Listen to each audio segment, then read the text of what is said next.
The business of disaster. Why preparedness is the smartest investment you will ever make. In the recent Bloomberg feature, How Climate Disasters Turn into a $1 trillion U.S. Industry, there's a link down here somewhere.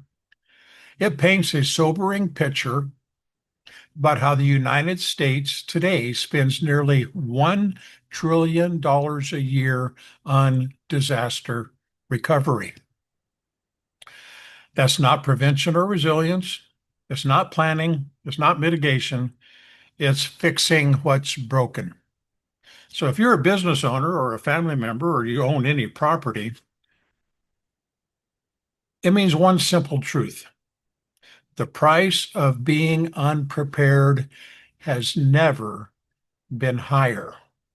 That's right. Today, the disaster industrial complex is a $1 trillion a year industry, and it has nothing to do with preparing people how to avoid disasters, how to mitigate disasters, how to plan for them. It's all about fixing what you failed to take care of the first time. So there is a hidden cost, and it's a big one. Hurricane Helene, and I know it very well because it destroyed the house I was living in and it caused me to relocate.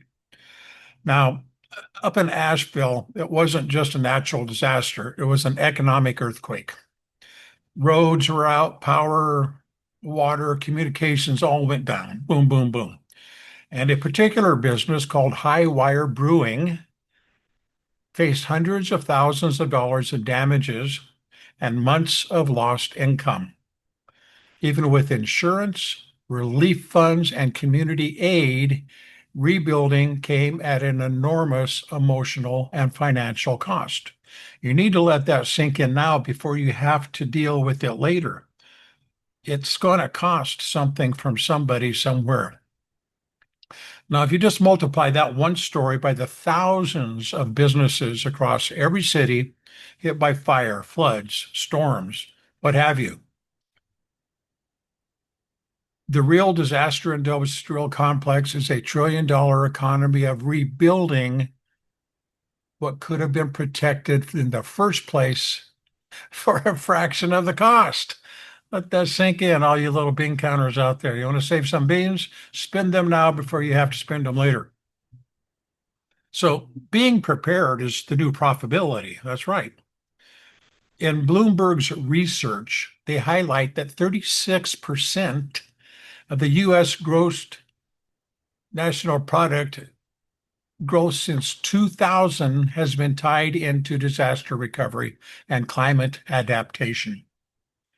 That means more for our national wealth is being rebuilt, not created. We're rebuilding it.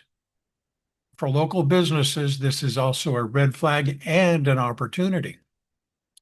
Instead of waiting for federal aid, which may never come, you can invest in your own risk assessments. Know what you're vulnerable for. It could be flood zones. It could be data security. It could be your supply chain. I have no idea. You know better than I do. Build a resilience budget.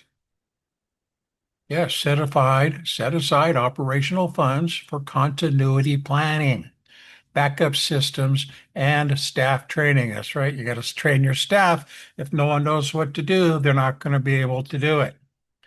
And finally, well, not finally, but also develop a continuity of operations plan, or COOP.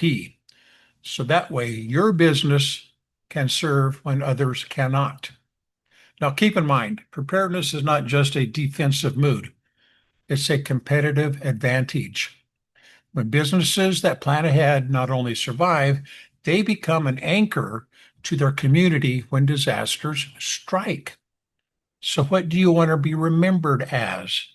The business that let itself get washed away, or the one that was able to at least tread water and help the others around it? So the idea is to shift our brain frame from reaction and responding to proaction and resilience. As highlighted by the economist Sarah Bloom Riskin and Matthew Kahn in the Bloomberg report, Future recovery will depend increasingly on local investment and community collaboration. That's right. Like minds think alike. Federal support will ebb and flow. It's going to come and go with the political structure we're living in. But resilience will be decided at the neighborhood level by city planners, community-based organizations, leaders, small business owners who refuse to gamble their future on luck. Luck is not an option. Now, keep in mind, preparedness is not an expense. It's a form of insurance. It's an investment for your livelihood, your employees, and the people you serve. So think about what you can't control when the next disaster hits. So there's a lot of things we cannot control, but we can control how ready we are for them. And it's a clear wake-up call. Preparedness pays dividends long before the storm comes. And the recovery costs compound long after it's gone. So let's turn disaster recovery into disaster prevention, one business, one neighborhood, one plan at a time. So take charge of your tomorrow. That's right, take charge of your tomorrow. If you've chosen to prepare your business or organization today, congratulations. You're ahead of probably 60% of the other businesses around you. You've made a very smart, most strategic decision that a leader can make. You've moved from being vulnerable to being vigilant, from reaction to resilience. You're not just waiting for the next storm, the cyber breach, or the power outage to test your limits. You're building the system today that will keep your people safe and your mission alive. For those of you who are on the fence of, I still need to think about it, well, let's pause and ask, why are you waiting? Really, why are you waiting? What are you waiting for? What's holding you back from taking the first step now today toward protecting everything you've worked so hard to build? Every business owner knows the cost of delay.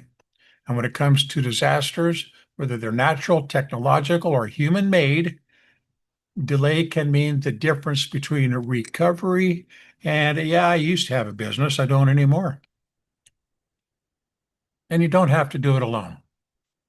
Start by discovering where you stand today. That's right. Take the disaster and emergency planning assessment for businesses and community-based organization. The link is right down here. It's a powerful, no-cost diagnostic designed to identify your strengths, uncover your gaps, and help you take control and confident action toward your long-term success. Remember, preparedness is not just about surviving the next crisis. It's about ensuring your business continues to lead, serve, and thrive no matter what comes next. So please remember to stay informed and stay safe. Go to the link below for the Community and Business Organization Disaster Assessment.